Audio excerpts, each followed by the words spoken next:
Good morning to all my dear students. Last class में हमने modern periodic table को start कर दिया था कि मॉडर्न पीरियोडिक टेबल क्या है। मैंने बताया ये एटॉमिक नंबर के ऊपर बेस्ड है। हेनरी मोजले पहले साइंटिस्ट थे जिन्होंने बताया था कि एटॉमिक नंबर मोर फंडामेंटल प्रॉपर्टी है रेदर देन इसके एटॉमिक मास के। और मॉडर्न पीरियोडिक लॉ क्या होता था अपने लिए कि प्रॉपर्टीज ऑफ एलिमेंट जो होते हैं वो पीरियोडिक फंक्शन होते हैं किसके, एटॉमिक नंबर के। ठीक है, और atomic number is nothing but the number of क्या होता है, प्रोटॉन्स होता था। और उस हिसाब से मॉडर्न पीरियोडिक टेबल अगर कोई पूछे कि क्या होता है तो हम लोग यही बोलेंगे कि जब एलिमेंट्स को उनके मॉडर्न पीरियोडिक लॉ में यही बताया। मॉडर्न पीरियोडिक टेबल का मतलब क्या है, जब एलिमेंट्स को उनके इंक्रीजिंग एटॉमिक नंबर में अरेंज किया जाता है तो जो क्लासिफिकेशन मिलता है उसी को हम लोग क्या बोलते हैं, मॉडर्न पीरियोडिक टेबल। तो बेटा मैंने बताया था लास्ट क्लास में आपको कि जो भी इसकी कमियां थी है ना, जो भी लिमिटेशंस थे किसके, मेंडलीव के जो भी लिमिटेशंस थे, no fix position for hydrogen atom, isotopes के बारे में कोई सेपरेट पोजीशन नहीं थी, कुछ एलिमेंट्स का इरेगुलर अरेंजमेंट था जैसे कोबाल्ट निकिल का, किसी दो एलिमेंट के बीच में कितने एलिमेंट्स आएंगे, इन सब के बारे में उसने जानकारी नहीं दी थी। ये सब चीजें किससे दूर की गई, मॉडर्न पीरियोडिक टेबल से हमें दूर की गई थी। तो आज मैं इसी के बारे में बात करूंगा। आप टेक्स्ट बुक में देख सकते हैं, आपका पेज नंबर 85 पे, पेज नंबर 85 पे आप जाएंगे, आपको मिलेगा एक्टिविटी 5.3 है ना। आप 5.3 एक्टिविटी को देखिए। आज हम लोग एक्टिविटी जो 5.3 है ना उसी को हम लोग करने वाले हैं। इस एक्टिविटी को करते हैं। इस एक्टिविटी में ही सारे सवालों के जवाब छिपे हैं अपने, है ना, जो भी हमसे पूछे गए हैं कि एक्टिविटी 5.3 से किस तरीके से लिमिटेशन सारे दूर होते हैं उसके बारे में मैं बताता हूं आपको। आप एक्टिविटी 5.3 अगर खोलेंगे टेक्स्ट बुक में तो आपको देखिए सबसे पहला जो इसमें दिया है, क्या दिया है, how were the position of cobalt and nickel, how were the position of cobalt and nickel result in modern periodic table, in the modern periodic table।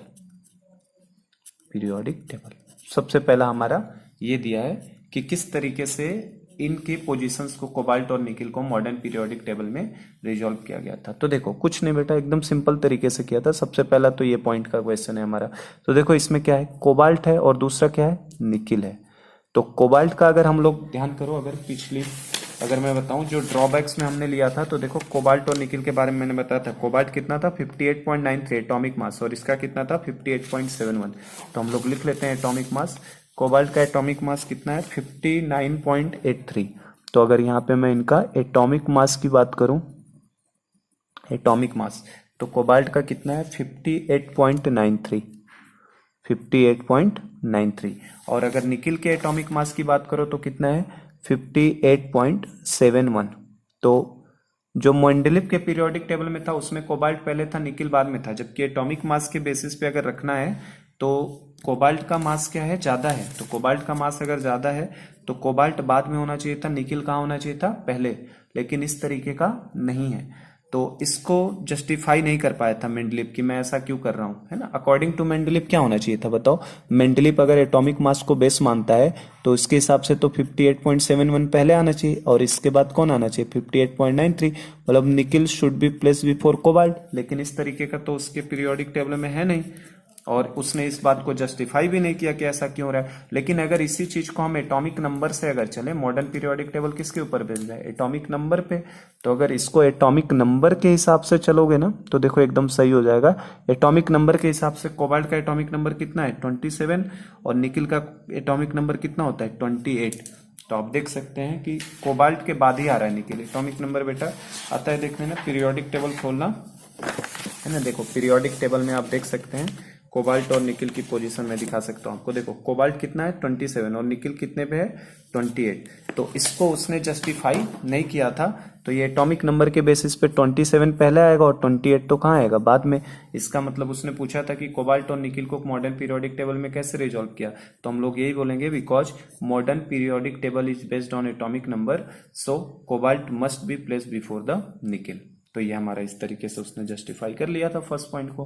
तो एक्टिविटी 5.3 का आप बुक से देख सकते हैं, ये हमारा पहले पॉइंट को इस तरीके से जस्टिफाई कर दिया था। चलो सेकंड पॉइंट पे आ जाओ। ये समझ के क्या करना है, एटॉमिक नंबर पहले है, इसका 27 है कोबाल्ट का, इसीलिए cobalt should be placed before nickel, जबकि इसको मेंडलीफ ने जस्टिफाई नहीं किया था क्योंकि उसके हिसाब से तो कोबाल्ट बाद में आना चाहिए था। सेकंड था हमारे पास, सेकंड जो दिया आपका सेकंड है, how are the position of the positions of isotopes of various elements decided in modern periodic table,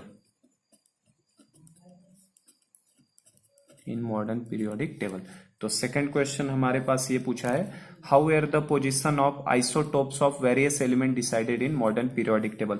तो देखो अगर लिमिटेशन की बात करो, देखो पहला लिमिटेशन तो ये था फिक्स पोजीशन हाइड्रोजन का, एक लिमिटेशन हमने ये दूर कर दिया कोबाल्ट निकिल वाला, irregular arrangement of some elements बोला था ना उसने, जैसे कोबाल्ट और निकिल का था, लेकिन अपने यहाँ कोबाल्ट और निकिल हमने जस्टिफाई कर लिया कि मॉडर्न के हिसाब से एटॉमिक नंबर के बेसिस पे सही अरेंजमेंट है, कोबाल्ट के बाद क्या आना चाहिए, निकिल। सेकंड था कि पोजीशन ऑफ आइसोटोप्स को, वेरियस एलिमेंट्स के जो आइसोटोप्स होते हैं वो मॉडर्न पीरियोडिक टेबल में किस तरीके से डिसाइड किए गए ना, उनका पोजीशंस कैसे किया गया। तो हमारे लिए इसका कमी क्या था, हमारे पास ये कमी थी, no separate position were given for isotopes. तो जरूरत ही क्या थी सेपरेट पोजीशन देने की, क्योंकि it is based upon atomic mass. ये किसके ऊपर, मेंडलीफ का पीरियोडिक टेबल बेस्ड था एटॉमिक मास पे।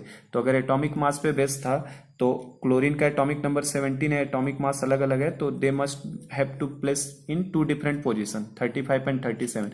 लेकिन ऐसा पीरियोडिक टेबल में नहीं है ना, दोनों को एक ही जगह पे रखा गया था। तो इसको एटॉमिक मॉडर्न पीरियोडिक टेबल कैसे जस्टिफाई कर रहा है, तो कैसे करेगा, देखो आप क्लोरीन के अगर आइसोटोप्स की बात करो तो क्लोरीन के दो आइसोटोप्स हैं, कौन कौन से, एक Cl35 है और एक Cl क्या है 37। लेकिन अगर मैं इन दोनों का एटॉमिक नंबर आपसे पूछ लूं कि एटॉमिक नंबर बताओ कितना है बेटा, तो एटॉमिक नंबर तो दोनों क्लोरीन का ही कितना है 17 है ना, इन दोनों क्लोरीन का 35 हो या क्लोरीन 37 हो, दोनों का एटॉमिक नंबर कितना है 17 है।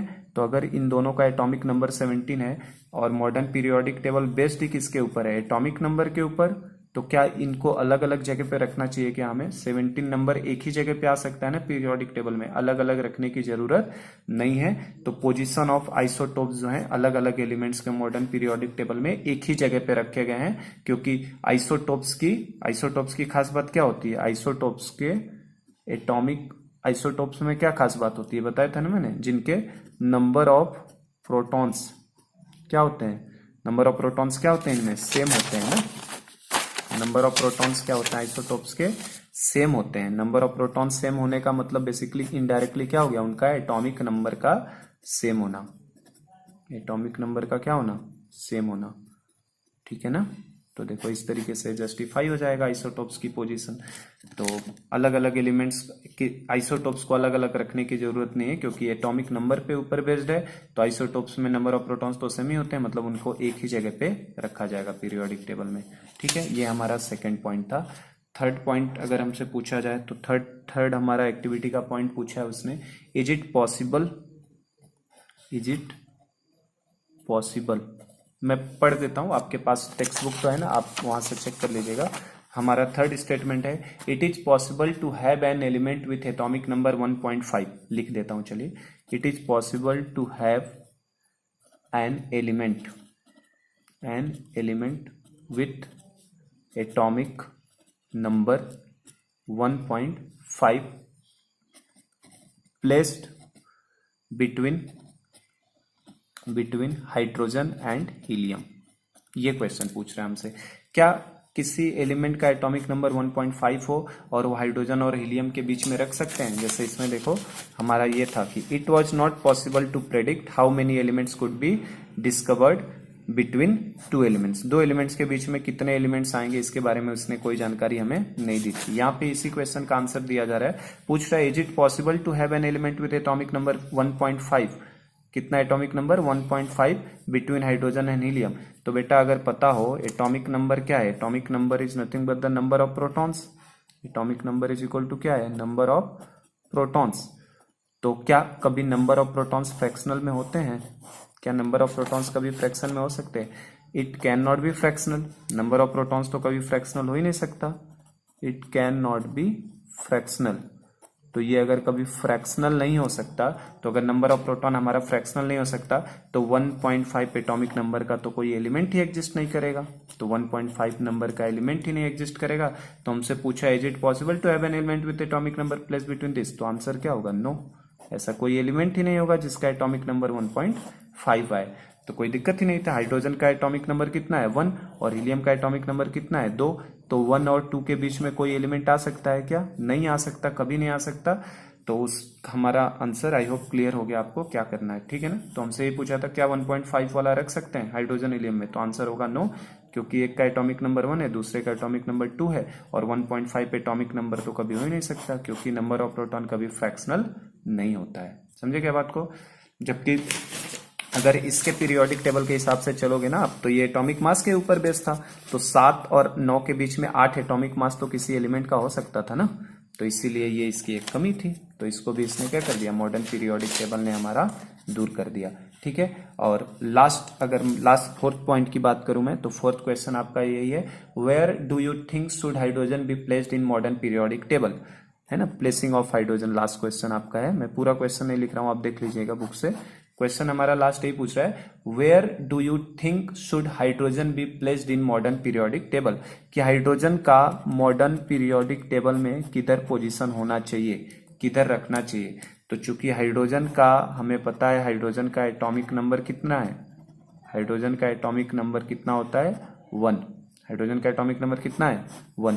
तो इसका मतलब हाइड्रोजन पीरियोडिक टेबल का फर्स्ट एलिमेंट होना चाहिए, क्योंकि modern periodic table is based upon atomic mass, sorry it's based upon atomic number. तो अगर ये एटॉमिक नंबर के ऊपर बेस्ड है, empty modern periodic table based upon किसके ऊपर बेस्ड है, ये एटॉमिक नंबर के ऊपर। तो अगर ये एटॉमिक नंबर के ऊपर बेस्ड है, so hydrogen should be the first element of the periodic table, first element of periodic table.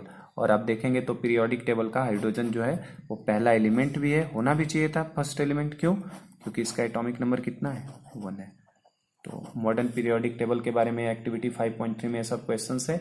अब आप एक बार जाके मॉडर्न पीरियोडिक टेबल अपने टेक्स्ट बुक से पूरा देख लीजिए, और कल हम लोग मॉडर्न पीरियोडिक टेबल का ये मतलब समझे, मॉडर्न पीरियोडिक टेबल किस तरीके से सारे लिमिटेशंस को दूर किया। उसके पहला लिमिटेशन भी दूर कर दिया, दूसरी भी कमी दूर की, तीसरा आइसोटोप्स वाली प्रॉब्लम भी दूर कर दिया उसने, कोबाल्ट निकल की पोजीशन को भी दूर कर दिया, और हाइड्रोजन की प्लेसिंग के बारे में भी आइडिया हमें दे दिया। अब किसी एलिमेंट का पोजीशन एमपीटी में मॉडर्न पीरियोडिक टेबल में किस तरीके से होता है, that will be discuss in the next class. अगली क्लास में मैं उनके एलिमेंट्स की पोजीशन बताऊंगा कि किस तरीके से कहां पे कौन सा एलिमेंट होता है। तो आज के लिए बस इतना ही, थैंक यू।